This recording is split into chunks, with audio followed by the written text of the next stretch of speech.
Welcome to The Pie, a production of the University of Chicago's Becker Friedman Institute for Economics. I'm your host, Tess Vigland, and today we have another extra slice for you with guest host Ben Krause, Executive Director of the Institute.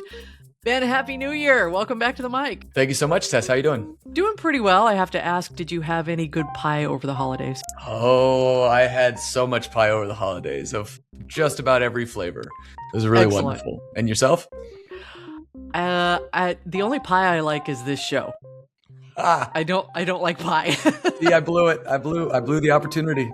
Man, you nailed it. I appreciate that. That's why you are the professional in here, and I'm just sort of the also present. Now, every once in a while, I like a cookie, but just not into sweets. So maybe a shepherd's pie. I should have had a shepherd's pie. That's some good stuff. Next time. Yeah. All right. Who are we hearing from today? Well, just before the holidays, I got the chance to sit down with Nobel laureate Douglas Diamond, who serves as the Merton H. Miller Distinguished Service Professor of Finance here at the University of Chicago's Booth School of Business. All right. Well, tell us a little bit about his research. Obviously, we'll go much more in depth here, but why did you want to chat with him? That's right. Well, if you've ever seen Mary Poppins or The Big Short, or given the holidays, It's a Wonderful Life. Yep. Seen all three. Love them all. So, here's with a slight spoiler alert for any of our listeners who are running something like a decade or 80 years behind on their watch list. But each one of these films features something of a bank run, a moment when everybody rushes in to get their money out. And as a result, the entire system faces collapse. Yep. And as evidenced by the span of release dates on these films, bank runs have long been understood to be a dire hazard for our entire economic system. But it wasn't until Doug came along while he was still a graduate student and developed a formal understanding of why and how these runs happen. And more importantly, I think, what decision makers can do to guard against them and how to respond if they do start to unfold, that economics really started to get a handle on all of this. And for all of this work, he's widely credited as the father of modern banking theory. So I might even go so far as to say that given how fervently his work has been cited and studied in the depths of seemingly every financial crisis over the nearly half century since it came out, I think you could directly credit his work for for the world having avoided, thus far at least, another Great Depression. Well, that deserves a Nobel and then some, I would Amen. say. All right, well, let's get to it. Here is Ben Krause in conversation with Douglas Diamond.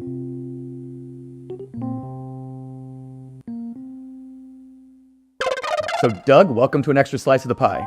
Yeah, my pleasure.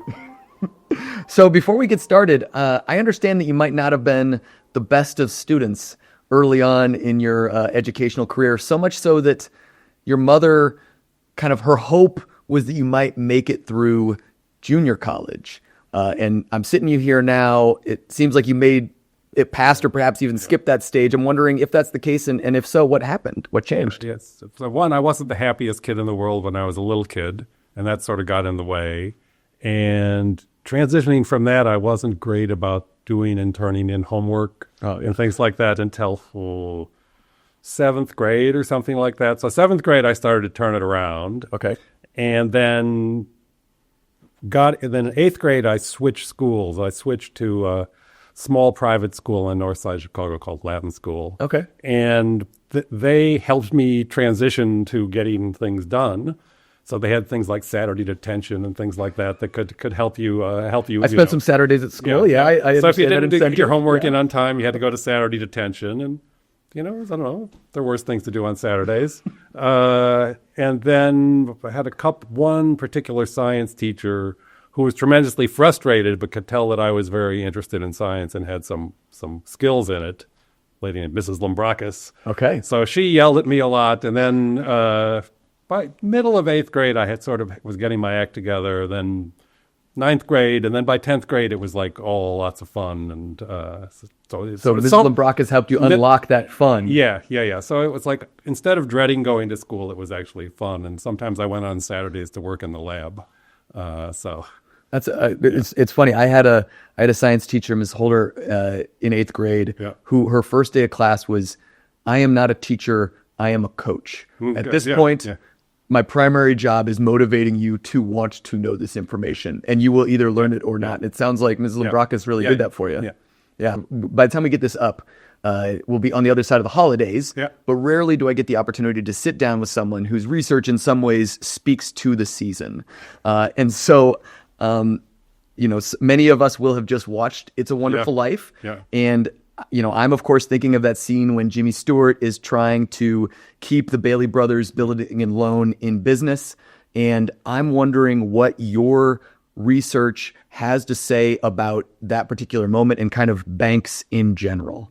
So I think that's actually a great place to start thinking about these issues. So in my MBA class, I always show them a clip Oh, really? about from that movie. Okay. And like have this paper with Phil Divig on bank runs and why they're self-fulfilling prophecy bank runs.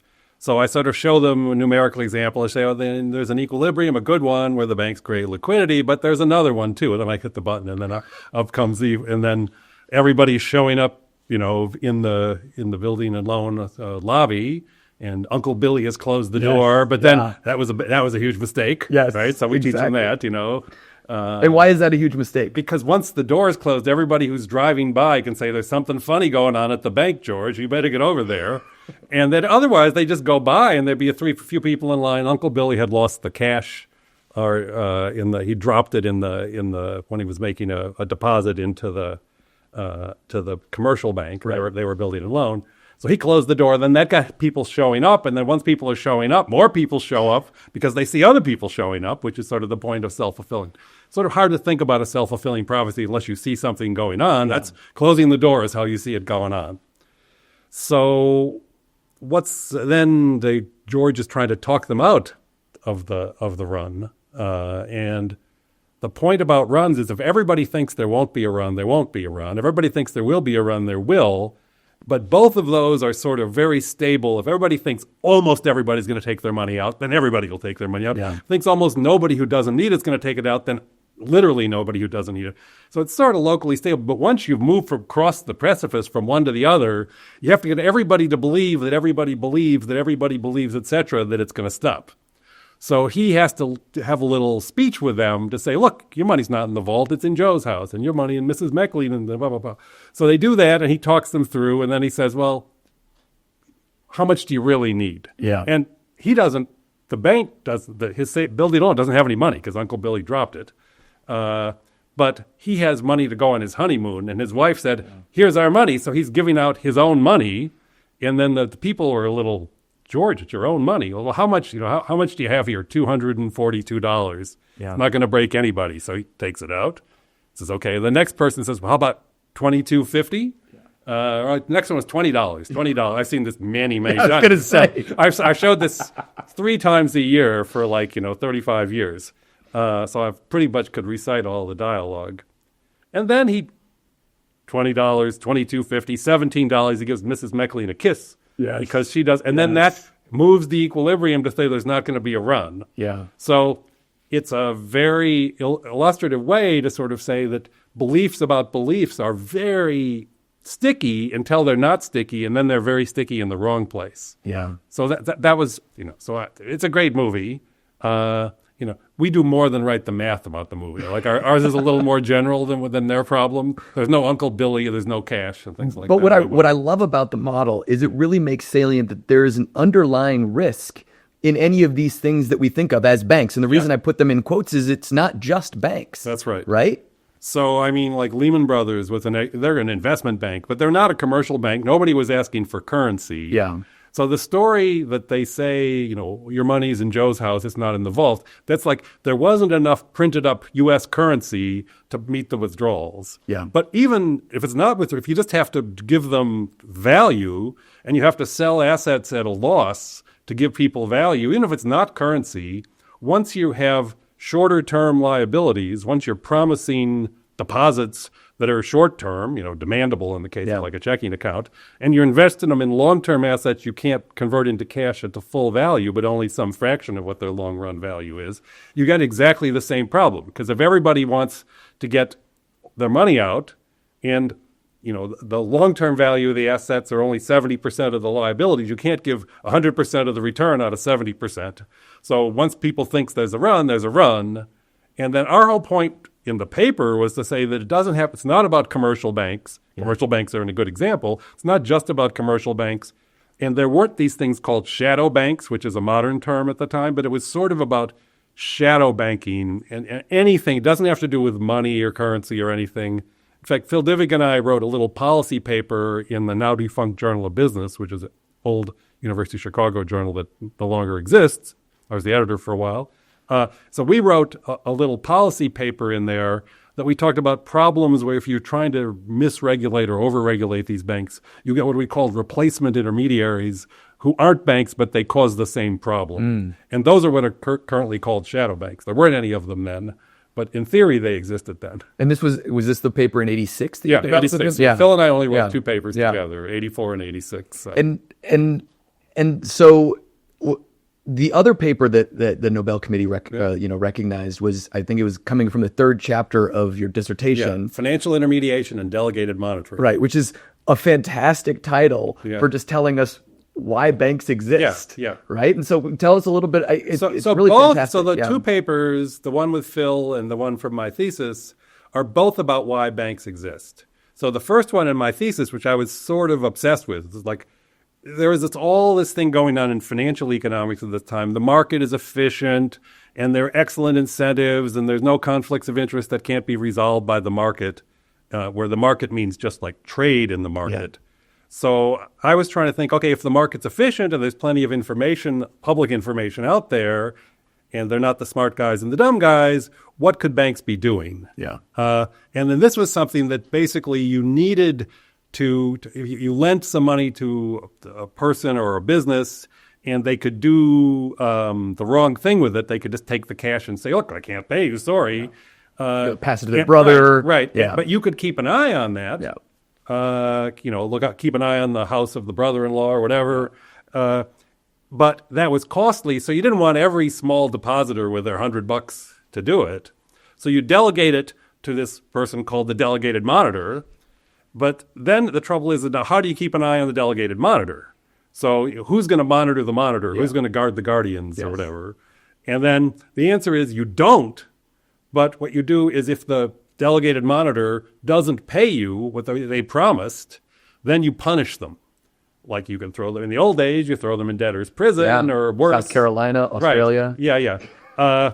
And alternatively, if they have some collateral that's really valuable to them, you take it even if it's not valuable to you. Yeah. Back in the days when there were like negatives and photographs as opposed to electronic copies, you foreclose on their pictures of their children and their grandchildren and things like that, which have nothing of value to you, but they're really valuable to them. That's like sort of like a version of debtor's prison. It's like a penalty you can impose on them. But then why can't the firms do that? If you're just going to lend directly to the firm, well, the firm is going to default and won't be able to pay you the fixed amount, even if they're not stealing the money, sometimes because they just have bad luck. Their business doesn't do very well. But if the bank makes a whole ton of these loans and they're not perfectly correlated, they can diversify away most of that uncertainty. And my paper shows that if the bank diversifies across a bunch of these loans that it monitors the loans, nobody monitors the banks, but the banks still pay the people who deposit in the bank because they want to avoid the penalty. So that's the thing about what is special about the role of banks in lending. What's special about their assets, their loans. And the paper with Divig is what's special about their liabilities, their deposits. And then I basically wanted to sort of say, okay, we could think about these two things separately. You want to keep a model straight. You don't want to put them in together. Yeah. And then later, a whole bunch of papers with Raghurajan looked at these things when they're together. Not exactly a mashup of these two models. We had a model based on bargaining power and things like that, hold-up problems. But, sort of trying to understand why banks are different and why mechanisms like banks or insurance companies, institutions, why they're different from just a market where you just trade stuff. Right. So it's a fairly, you could take a narrow view of capitalism and say, this is what markets do. But you can say, look, you can form coalitions, you can form firms, you can form banks, you can form insurance companies. So the way I was thinking, at the time is like, what's a way thinking of the institutions and the markets together, separately and together? And, that was sort of the research agenda. Why do banks exist when there are perfectly good markets out there that are not malfunctioning in every way? They may malfunction in some ways because of externalities, just like pollution and stuff like that. But that was the idea. I mean, I drove it home. I know when you won the Nobel, Madhav Dean Rajan at the Booth School said that you literally created modern banking theory from these works, really laid the foundation for this entire field in economics. And I know that Ben Bernanke said, your fellow laureate, that in the days of the financial crisis, 2008, people were literally running around the halls saying, D&D, referencing your papers up and down the halls. I assume you were also brought into many of those conversations or some of those conversations in that moment. And what was that like?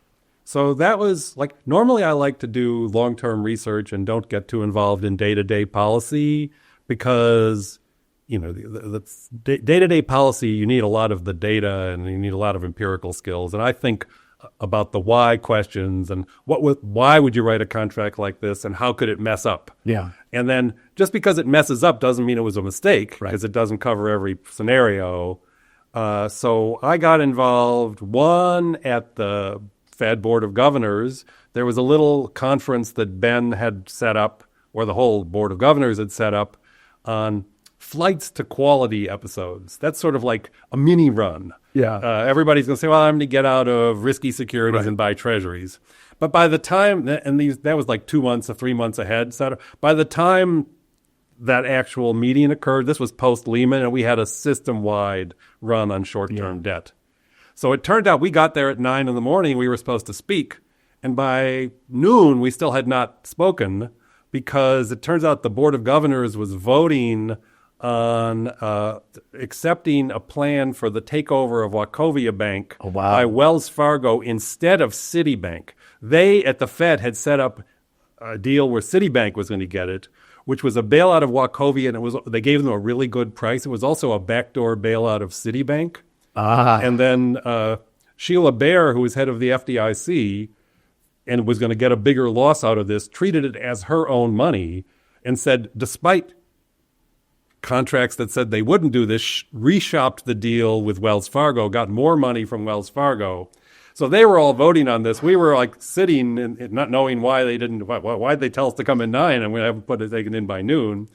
So then at noon they took us in and all the governors except Bernanke had left because they were all tired from this. Did they read you into what was going on in the moment? Yeah, they were busy with that. And they were maybe calling up Sheila Bair, and I don't know what they were saying to her. Why didn't you just leave this alone? And she was saying, I'd looked out for the U.S. taxpayer, which was a good thing. But then like Franklin, Allen, John Giannakopoulos, several other people talked about our views on what was going on. And, Ben was, being a Class A academic, was asking good questions. So I was involved in that. And then, so that was the first thing. And then Geithner and Summers, Larry Summers and Tim Geithner, Treasury Secretary and Chief Economic Advisor, had a series of conversations during the crisis to get feedback, to ask questions and have a little debate among experts in the area, off the record debates. So I had 3 or 4 of those. Okay. So, and then the only other thing I did in that period was that there was a group called the Squam Lake Group. Yeah. And we wrote a book. And Ken French, who's my former colleague and is Fama French, that guy wrote more citations than almost anybody on the planet, who's at Dartmouth Business School now, Tuck Business School. He set up a group of financial economists and macroeconomists to get together and propose some changes to regulation. So rather than responding to stupid regulations that Congress put in, get out in front of things. Yeah, get in front of things. Yeah. So that was very pleasant, and we had a lot of people who disagreed, and we had to work out what was the common ground. We had minority reports and things like that. And my understanding is they took, about 4 of those things ended up getting enacted, and about, I think you said -4 of those things. And they did the opposite, essentially, of some of the others. So what were some of the ideas that were adopted, and what were some of the opposite of what you were hoping for? So one of the things they didn't do is integrate liquidity requirements and capital requirements. And so what would that look like? So basically, the idea is that banks can be they can be broke for 2 reasons. One is their loans aren't paying back. The other one is they can't sell their assets at a reasonable value, and they're treated logically as 2 different things. But people pull their money out of banks when they think they might be broke for the insolvency reason, for the bad loan reason. Right. And if you have lots and lots of liquidity, you don't need as much capital. Capital is how much equity as opposed to debt deposits you have. And if you have, a lot of capital, you don't need as, they go together. Right. So they said, no, these are separate.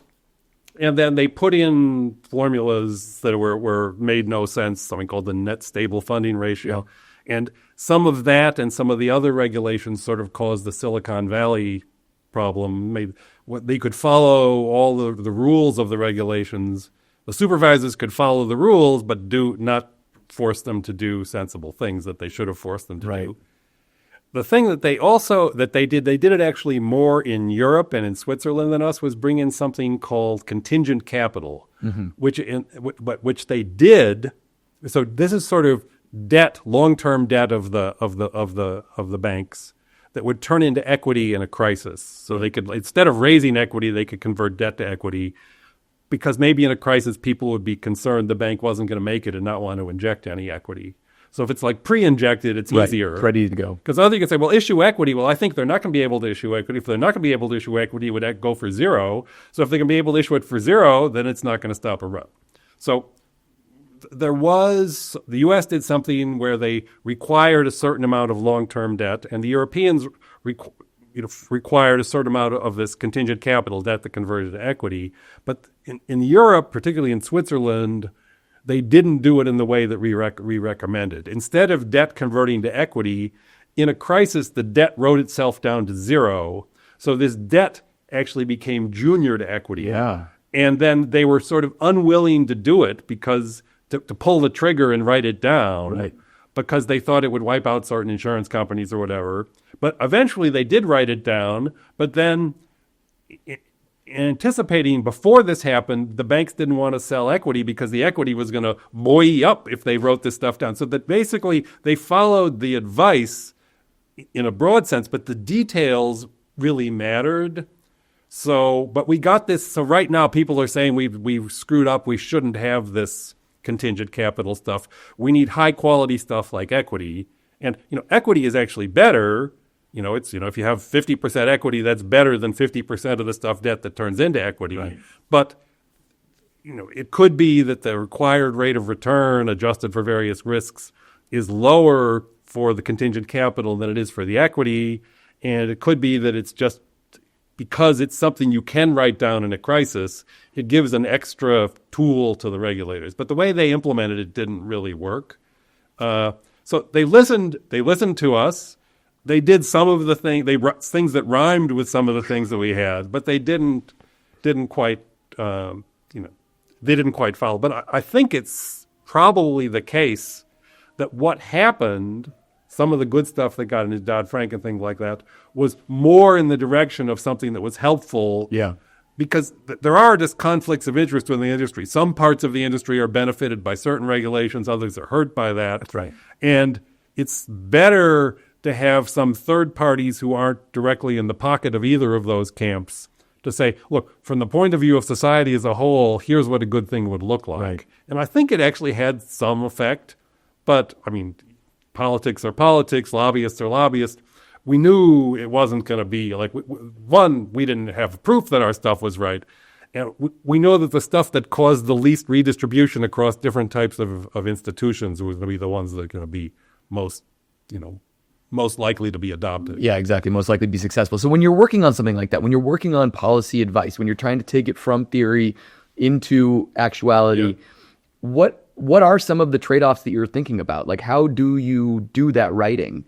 So, basically most of the writing that I did was in that exact period. Okay. And I did write a little bit of post-mortem stuff on the Silicon Valley Bank about failures of supervision. Yeah. Supervision are the people who enforce the rules. Regulation are the rules. Regulators are the people who sort of tweak the rules that in the older days before recent court decisions, they sort of wrote the rules. Now Congress sort of has to write the rules.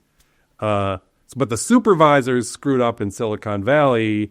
So I sort of did a little bit of writing there thinking about how do they screw it up? How could the supervisors been given better incentives? Can you say a little bit about that? Yeah. So what happened is the supervisors were sort of aware of a number of the problems, but they didn't go in and they would send in there's various levels of paperwork they can generate. They can, they can request an action. They can have an action that requires immediate things, and they can say, okay, you're violating the regulations. And they sort of sent in some of these milder things, the earlier, memos they sent to several of the banks, First Republic as well, but they didn't really force them to do anything, and nothing really happened as a result of those memos from the supervisors. And so from their perspective, they're like sending signals that we know that things are not right, and expecting that will be sufficient. Well, no, they were going to wait a little bit. Yeah. But when you have a crisis, crises move fast. Yes. Almost that's the definition of a crisis. People are getting out because other people are getting out. People are getting out because something bad is about to happen. So yeah, we'll deal with it next year. Then you can deal with the failed institution if you deal with it next year. So one thing is that the culture of supervision at that point was, let's make sure we enforce the rules and nothing else. Right. So if the rules are not written correctly, that doesn't work very well. If you're sort of relying on the discretion of the supervisors to say something smells poorly here, it doesn't smell great, and then the culture had moved away from using your nose to just using your eyes and say, oh, this formula. Check this box, check this box. Fine. Yeah. So I think that basically, it's like a rule of law thing. So if you're going to follow the rule of law, you have to have the proper laws. Yeah. So that was like the fact they ignored the interaction between capital requirements and liquidity requirements. And they could say, like, the liquidity requirements and it was a run on Silicon Valley, which was if you liquidated everything and marked everything to market, was insolvent. But their liquidity requirements were totally satisfied. Yeah. Now, why was that? It turned out that like a huge fraction of their deposits were uninsured short-term demand deposits, or very, very short-term time deposits. And that, 90-some% of them were uninsured. So that there weren't other banks like that. Yeah. And some of the reason you don't worry about, and they were deposits from loan customers. And there was a carve-out. If you figured people who you're lending money to probably have better things to do than to worry about runs, and they have a long-term relationship with you. So one of the depositors in Silicon Valley Bank was the stablecoin called Circle, and they also had borrowed money from them. So they treated their multi-billion-dollar deposit as a stable fund. So that's crazy. Yeah. Right, because part of the reason funding is stable is people are busy with other things, and their deposit is so small they're not going to keep up with whether or not there's a run. If you got $1 billion deposit, it's more than $1 billion deposit. It's probably worth keeping an eye on things. So this is like a tip for everyone at home. If you got more than $1 billion deposit, keep an eye on it. Right. And you probably should be doing more charitable giving now. So, please, especially in this season. Yeah. Yes, you got it. No, that's quite excellent. And in some ways, this kind of takes me to, I watched a kind of a retrospective that you were doing 10 years after the financial crisis. Yeah. And you said, I'm bringing up this slide. The slide's in all of my presentations now.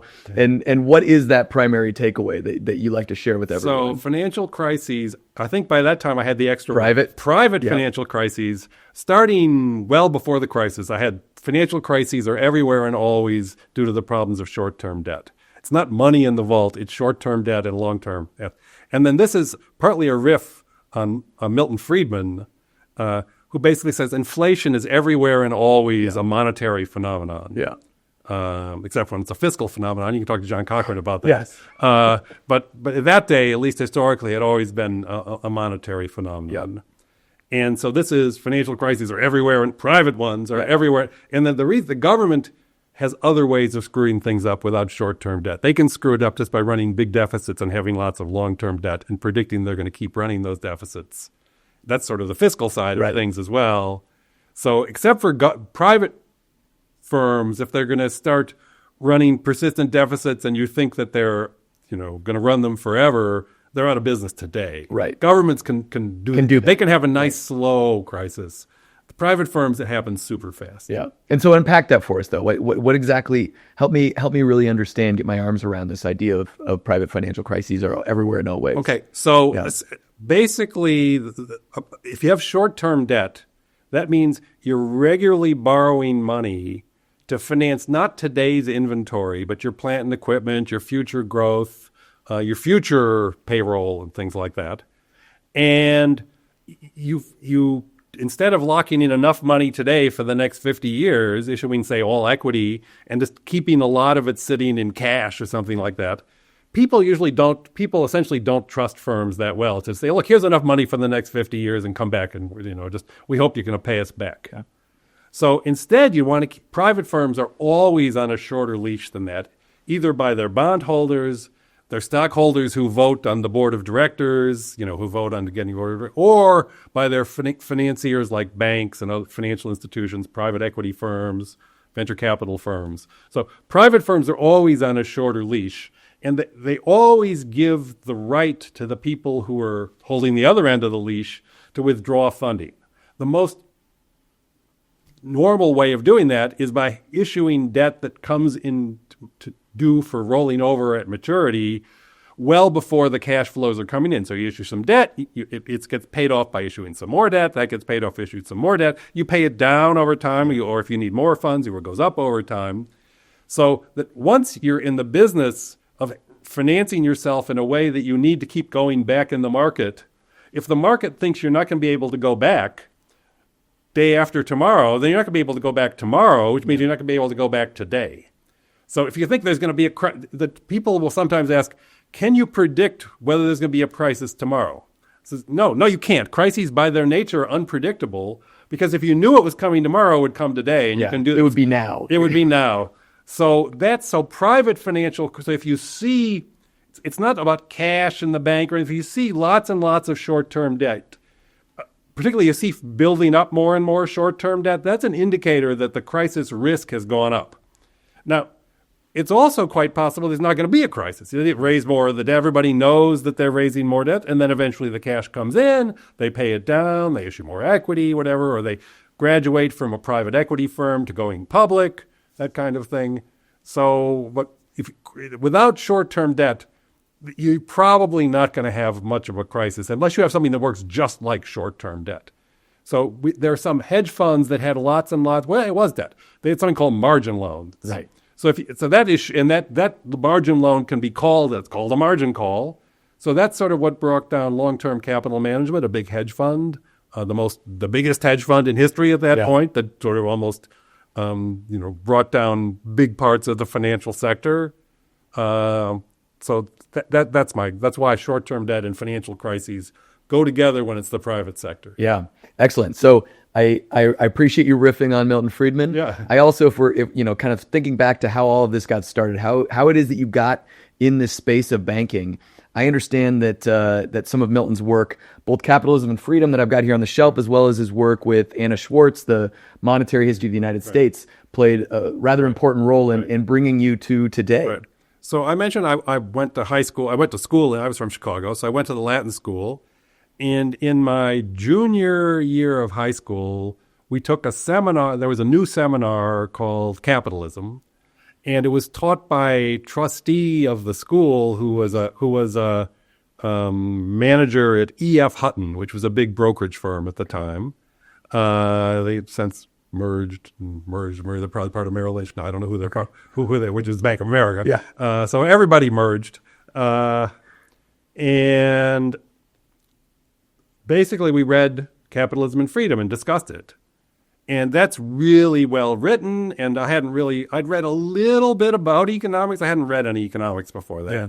So I thought, this economics is really cool. And, I was going to be a scientist, a non-social scientist. I was going to be a biologist. Yeah. But this stuff was pretty interesting. And then my senior year, I had two things. I took another course from the guy who was the sponsor of this course, a teacher, not a trustee, on constitutional law, which I liked. And then the trustee who taught the course my junior year didn't want to teach it again. So they said, well, why don't you, Doug Diamond, why don't you just lead a seminar? And I didn't really want to go over capitalism and freedom because I'd read that. So what we did is we bought a textbook by Paul Samuelson called Economics, which was the textbook at the time. Yeah. Paul Samuelson was the greatest non-University of Chicago economist in history, I'd say, in the U.S. history at least. Okay, there we go. That's a shout out. Yeah. And I don't know, he probably holds up pretty well against the USC people too, but I got to be careful since it's home turf here. But he basically brought a certain type of math into economics that basically clarified all the marginal this and marginal that stuff that we'd been doing for a long time. Amazing stuff. And he was a policy-oriented guy, just a great economist. So he wrote this book. And then what I would do is that we'd read chapters in this. I would read it like a week ahead, and then we just have discussion. Yeah. So there are two things. One, I got to spend more time thinking about economics, but I still was going to be a biologist at that point. And then two, I got to read this amazing book. And then after the semester was up, I ended up reading the rest of the book. Yeah. That's one of the secrets of teaching. It's like a great excuse to give yourself a commitment device to read something that you've wanted to read. Yeah. And then it was really, it had it was like a modern textbook. It had diagrams, it had little casettes. Here's what happened in 1929 and blah, blah, blah, blah, blah. So that had a huge effect. So, and then, I was impressed with Milton. Had never met Milton Friedman at that point, but I'd read that. So then in college, I went to Brown. At college, there was a course taught by Jerome Stein that my junior year in college, the whole course was reading A Monetary History of the United States by Milton Friedman. So, we spent half the semester on the chapter on the Great Contraction, better known as the Great Depression. Yeah. Which had lots of bank runs in it. Yeah. So, and then we had a take-home exam and so I thought that was super interesting. And then we just discussed it, 2 days a week we would discuss Friedman and Schwartz. Yeah. And they're like, no, it's full of data and charts. There are no regressions, there are no statistics in there.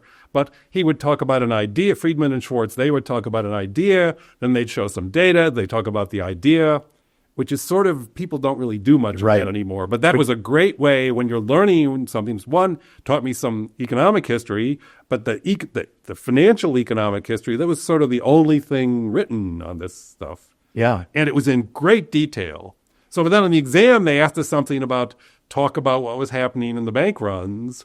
So I actually wrote a little, there's a model in macro that's used outside of Hyde Park called the ISLM model.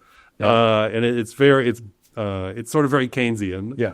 So basically I wrote this example on how we could think about bank runs as movements of the LM curve or shifts along the LM curve. And I said, Friedman and Schwartz said we're shifts along, but maybe it's movements. Yeah. So that's changes in the amount of, supply and demand for liquidity. So I started with, okay, that exam was over. And then Divig and I wrote this paper, which I didn't remember. You did not. I did not stuck with you. Didn't remember that it was related to this exam. I remembered it was related to what I'd learned about bank runs. Right. It's one reason I was so obsessed with bank runs. Is the Friedman and Schwartz were sort of obsessed. Yeah. I figured it's good enough for them to be incensed. Good. Yeah. And then Friedman, who was not Mr. Government Regulation, basically said there should be government regulation of banks. Maybe they should almost be outlawed. They should say that all of the liquid assets should be provided by the government, and the banks should not be allowed to have deposits. That's 100% reserve. That's not quite what it says, but that's pretty close to what it says. Yeah. So I said, okay, well, that's interesting. So then I thought about this thing of trying to use game theory with Divig to think about this thing about why bank runs are a problem and why you might want to write a banking contract that you might have a bank run, but if it came, it would be a disaster. But you want to sort of keep the disaster not happening, but the good stuff happening. Yeah. So maybe that was about regulation, lender of last resort. Maybe it was about deposit insurance. So that was the paper with Divig. Then, so I won the Nobel Prize. I heard. Many years later. And then they say, well, you've got to give an artifact. Right. And I was going to say, well, I didn't really generate, I don't have any data that, here's like something I dug up in the I can't remember like a chalkboard from like one of your early models. Yeah. So I didn't have that. So I was thinking, well, there was this course I took from Jerome Stein that had a big impact. So I said, well, I think I actually have all my old exams. So I went and looked and it says, oh, okay.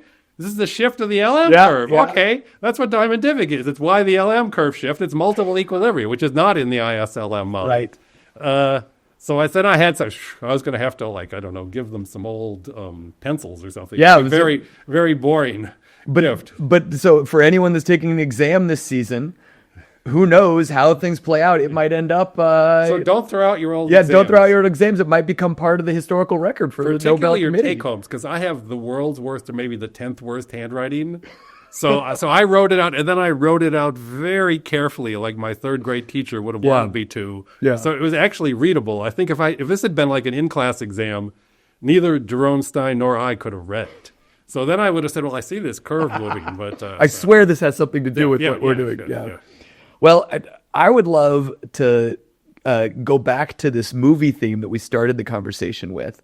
And I would like to hear a little bit about how the 30-year mortgage, like what it has in common with Michael Corleone from The Godfather. Okay, so that's a little embarrassing. So I gave a speech. I gave it to the California Association of Realtors, who are really interested in mortgages. Understandably. And then I gave it to some alums of the University of Wisconsin-Milwaukee just recently. And then, so I don't do research on mortgages, but some of my colleagues do. And I was interested in thinking about this recent period where the housing market is like totally frozen. Right. And, the reason is so many people have 30-year mortgages that at 2 and 3%. And then the cost of moving out of their house to another equivalent house would be refinancing instead of 2.5 at like 6.5 or 7%. Yeah. So then nobody buys houses, nobody sells houses, and there's work by a woman who works at Wharton about nobody's changing jobs. And We've actually experienced some of this here at UChicago. Yeah. We've had recruitments that have fallen through because of the cost of moving. And then basically, if you look at people's mortgage rate, it can predict their propensity to accept a job offer. Yeah. So there are all kinds of bad things. And then the question is, how did we get to, why are there so many, why are there so many of these mortgages? And so I gave a little history of housing finance regulation in the United States. So housing finance regulation in the United States started right around the 1929 period, so that there were lots of very short-term mortgages. They weren't long-term mortgages. They were very, very short-term mortgages that couldn't be refinanced. This is short-term debt problem. Yep. And then in short-term, we're talking like 5 years. 5 right? years. Yeah. So and then basically, if you couldn't refinance, then you're in default, and there were lots. Move out of your home. Yeah. So basically, during the Herbert Hoover administration, they set up a program to buy up these defaulted mortgages off the books of banks that had them, so the banks would have some cash to lend out. Wasn't really a subsidy. Yeah. They bought them for the low amount that they were worth. But if you had the mortgage and there wasn't a resale market for mortgages, then the lending was going to go down. So this was at the early stages of the financial crisis. So they set that up, and then they'd learned short-term mortgage is a bad thing. So then they encouraged in the regulations, they set up the RFC, the Reconstruction Finance Association. They set up the Federal Housing Administration to have government mortgages, and they encouraged 20-year mortgages. And then they had lots and lots of 20-year mortgages, and then they decided after that to encourage 30-year mortgages with Fannie Mae and Freddie Mac. Okay, so then they thought long-term mortgages good, short-term mortgages bad. Okay, and then these were long-term fixed-rate mortgages. Right. So you locked in the interest rate, and when and they worked really well. Interest rates were fairly flat and unvolatile, and then in the 1960s and 70s, we had big inflation in the United States, and that pushed up nominal interest rates, to compensate for inflation, actually pushed down real interest rates, or pushed up nominal interest rates. And then they had set up in this same period in the 1930s savings and loan associations, Right. which were private institutions. They're like little banks, building a loans. Very much like back to the It's a Wonderful Life. They'd set up savings and loan institutions, which were encouraged to have all of their assets as residential mortgages, and particularly 30-year, which is what there was, residential mortgages. And they were financing this, what they're called passbook accounts, which are a zero maturity. They're like checking accounts, except you couldn't write checks. You had to take a little passbook in, and they would stamp the balance in there and then give you some cash. Yeah. But it was short-term debt. So you had to go to the bank to take your money out. You couldn't just write a check on it. So interest rates went up, and they didn't do anything, because they didn't mark to market. This is the same problem they had at the Silicon Valley Bank. Right. They didn't mark the mortgages to the market. So if you had like a 2% mortgage, interest rates were 13%, you carried it as if it was worth 100% of what it was worth. Yeah. But it was as if interest rates were still 2%. But if you tried to sell that 2% mortgage, interest rates are 13%, you'd probably sell it for 30 or 40 cents on the dollar. Yeah. So we had this whole industry called savings and loans, which were insolvent. Okay. So the government regulation encouraging these savings and loan institutions and not regulating and supervising them right caused this great crisis. Yeah, which I understand you had worked on actually as a graduate student. Is that correct? So as a graduate student, I had a summer job at the Federal Reserve Board in D.C., and they hired me to fix a model that they hired someone else to write on what would happen to the savings and loans if interest rates went up a lot. Yeah. It was pretty obvious, but they wanted a quantitative thing, and they wanted to see, well, suppose you wanted to fix it. Should you do longer-term deposits, like 10-year fixed-rate deposits, or should you do floating-rate mortgages? So it was a big simulation model. We did lots of and the model just blew up, the one that they had. So I spent half a summer trying to fix the model. And then I said, I can't fix it. So I had learned a new programming language called PL1, which was a new language that sort of combined Fortran and COBOL, which are two now defunct languages. But this is what they used at the Fed. But I'd learned it well enough to write the code from scratch. Okay. So in 2 weeks, I wrote a simulation model. It was like pretty trivial. And what happens? If interest rate's going to go up, they're all going to fail. And they basically would fail at something like 10%. And interest rates got, 16, 17%. Yeah, like by 1981, up past that point. Yeah. And then basically either long-term deposits or floating rate mortgages would work. But if you looked at it, the demand for long-term deposits was almost nil. Yeah. So that basically the model recommended floating rate mortgages, which weren't in existence at the time, indexed to some treasury rate or indexed to the cost of funds of savings and loans. So the Fed basically said, they wrote some papers saying, based on this, we think that, we should really be careful about the savings and loans, but the savings and loans were really politically powerful. Yeah. And then particularly once they were broke, once they were insolvent, they spent a lot of their money lobbying Congress to not close them down. Yeah, so this is like, we're thinking like 1985, 1986. Yeah. It starts becoming clear Yeah. that what you had predicted is happening. Yeah. So the biggest donors, the biggest contributors, they weren't donors, the biggest campaign contributors to the House of Representatives was the savings and loan industry, by far. Oh, wow. And my colleague Randy Krosner has looked at some of this in his dissertation. So there was all kinds of bad stuff. And then once the industry was broke, they had a special deposit insurance called savings and loan insurance. The Federal the Federal Savings and Loan Insurance Corporation, by the middle of the Ronald Reagan administration, when this has been going on for a long time, if you closed all the insolvent savings and loans, the Savings and Loan Insurance Corporation would have itself been insolvent. So then the savings and loan, so the savings and loans were gambling for resurrection. Yeah. They were just dead. I mean, they weren't going to be resurrected. They were just gambling. The way when you're going to be dead, the way you gamble for resurrection, you steal the money. Yeah. So they started stealing the money. My savings and loan would lend some money to you. Your savings and loan lends some money to me. We'd both default, and we'd say, "Oh, a good thing we had that more than." Yeah. I got a friend here who's not going to foreclose on me. Yeah. So basically, Savings and Loan Association, the Savings and Loan Insurance Company, basically couldn't close these guys down, because if they closed these insolvent guys down, they would be a failure. That would have, and supposedly there was an ad run by the Savings and Loan Association, the Savings and Loan Insurance Company, on television, say the full faith and credit of the United States government stands behind this insurance, which was not true. So I freaked out.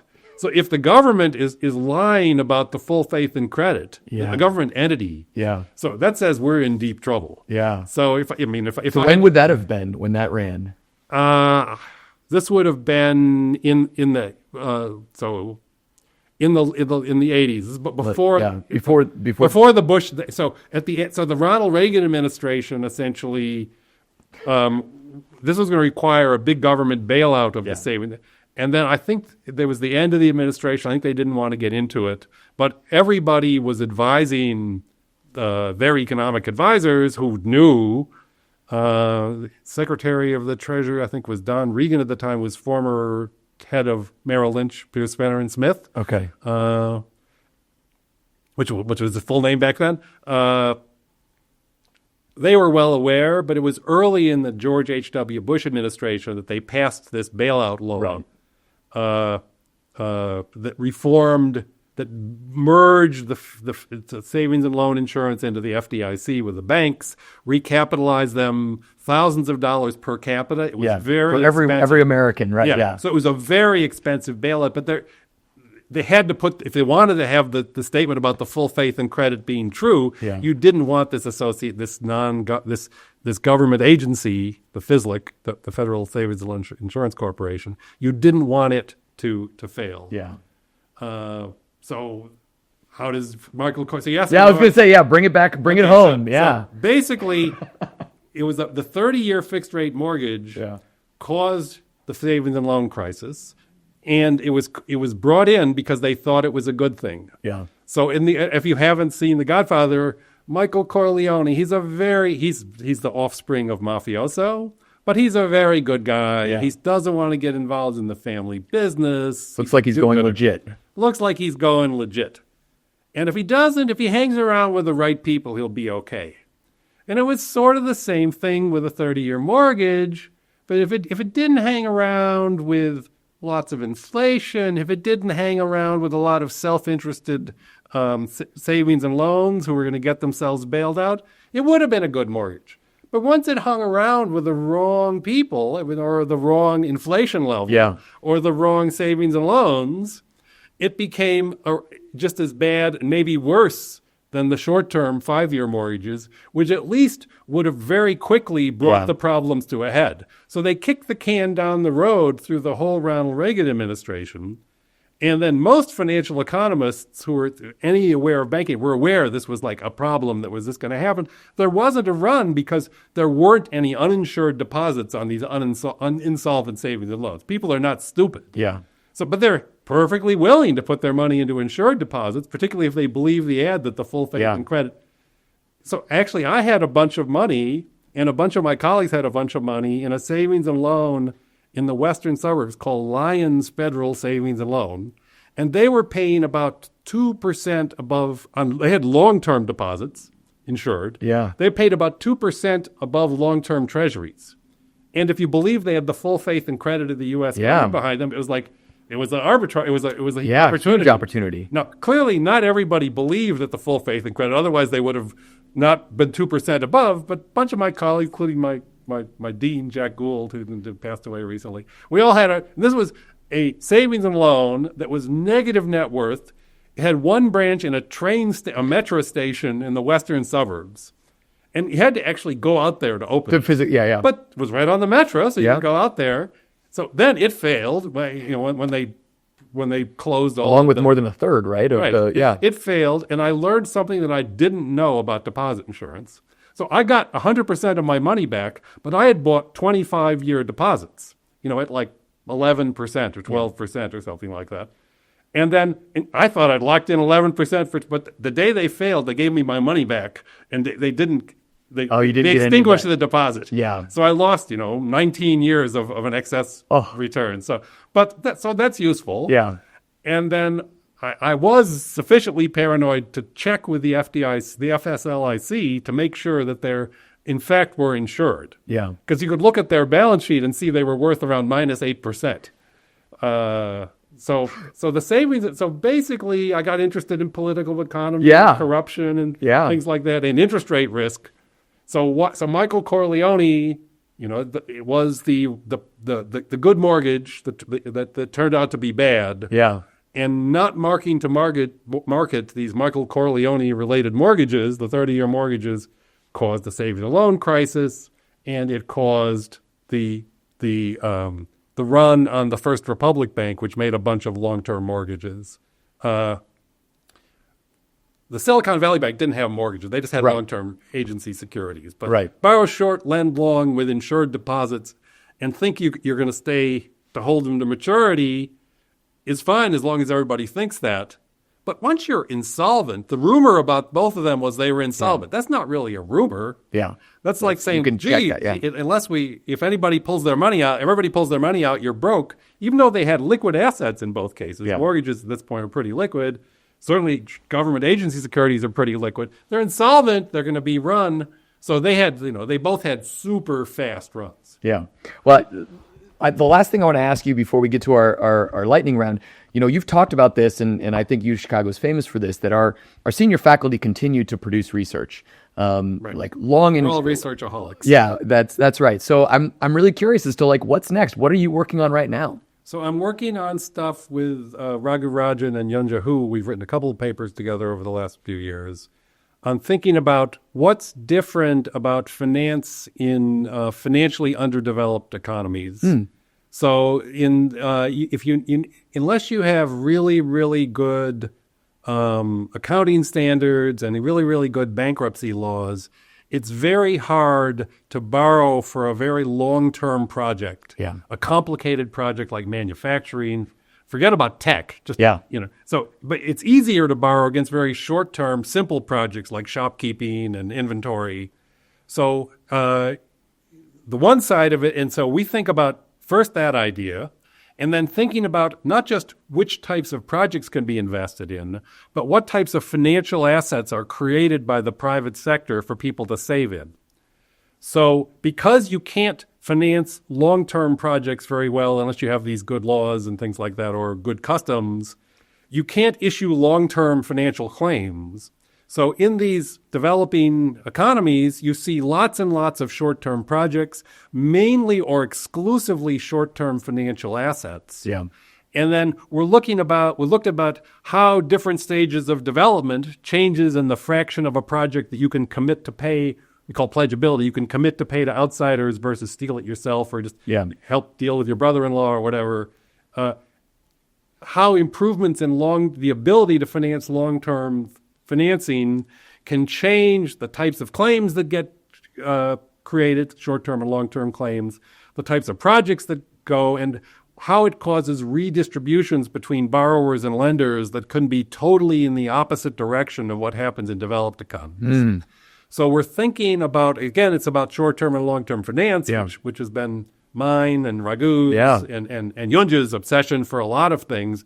But we mainly were thinking about we weren't thinking about particular types of economies and particular types of legal frameworks.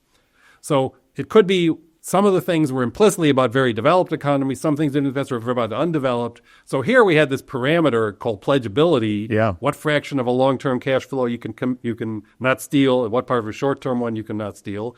And it's easier to steal long-term stuff because the money's around for a while. It's more complicated. As a result, it requires greater rules, better oversight, better laws, better accounting, rule of the law. So those things. So we're thinking about that, and it turns out like all kinds of surprising stuff comes out. Yeah. So that's what I like to do is see something that I don't understand, maybe see something the world doesn't understand, and then try to get a simple framework to understand it. And then maybe more than one simple framework so you can get multiple views, multiple angles to give a little less confusion. So that's our current project. If I just wrote a paragraph for it today before I came over here. No, that's absolutely fascinating. One of the things that I talk about or have talked about a lot in my earlier career when I was doing a lot of work in low and middle income countries was what I described as the concrete 401k, which is in a lot of these settings, there aren't mortgages, but there's also just not other investment vehicles. And so what people end up doing is quickly converting their assets into literal concrete blocks, which on the periphery of many large cities, you'll see they're slowly building their retirement home, right? And that's the way they're converting their current assets into long-term investments. And it creates a whole different risk profile as well. So for instance, I worked in Haiti, and when the earthquake struck in 2010, most of those partially built buildings were completely destroyed because they weren't finished. And as a result, the very small, but the middle class that existed, their savings was completely wiped out. And in a lot of ways were hit much worse than those who were poorest, whose, they didn't have assets. And if they, lived in a shack, they set it back up, but they didn't lose that long-term savings in the same way. So I'm really excited that you guys are working, developing that space. I tell you what, are you ready for our lightning round here? With some trepidation. That's okay. That's okay. I know that you prefer to work a little bit more slowly and methodically through the theory, but we're going to try to do this one quick. So what books are you reading right now, or would you recommend? So I'm reading a book on the history of bank supervision that recently, and it's written by, I'm forgetting names right now. It's okay. A gentleman who's a financial historian at UPenn in the Wharton School, and a British guy, I'm embarrassed to say, I can't remember the name. It's a recent Princeton Press book. Okay. And I looked through the Princeton list, and I do that as well. Yeah, and I said, I don't know these people, this sounds interesting. And it's not a particularly economics-oriented thing. It just describes from like a legal point of view how supervision, has changed over time in different parts of the world, how it's changed in the U.S. And I'm about halfway through it. And I just switched over to, grading exams and things like that. That take a little seasonal pause, But that's a very, very good book. I'll email it to you. Okay, we'll link to it. You can run absolutely. it across the bottom of the screen. That's right. Something like that. I'm not going to have an Amazon link or something to try to monetize. You're not getting a cut of this. Well, how about number 2 is what course changed your life as a student? Well, that's an obvious. Well, I don't know. I mentioned 2. You did. You've already mentioned 2, right? So probably more than anything, it would be this monetary history of the United States, because that was the first time I actually read something that was sort of raw research. The fact that they hadn't run any statistical things through this. They said, here's the data, here's an explanation, here's the question, here's what people were saying at the time. So that, and I had no interest in being the trouble with economics was it was too easy. So then I took economics, and I had this thing called comparative advantage. Just because it's easy for you, it doesn't mean it's easy for everybody. Right. You should do what's easiest for you, essentially, once you control for how much it's worth to society. So the late Jerome Stein, that changed my life for that reason. And he was a very good teacher. He was a student of James Tobin, who was a monetary economist, who was it was the nemesis of Milton Friedman, and Milton Friedman was his nemesis. But Jerome Stein worshipped Milton Friedman. Okay. So he was a monetarist who was trained as a Keynesian, James Jerome Stein. And then I got to meet Milton Friedman, who came to a conference that Jerome Stein organized at Brown. So I got to meet Milton Friedman, and then Jerome Stein told me that I should go to graduate school at Yale and work with Tobin, who was interested in banks. He was mainly a macroeconomist. He was quite interested in banks. And wrote me a very good letter that clearly got me into Yale.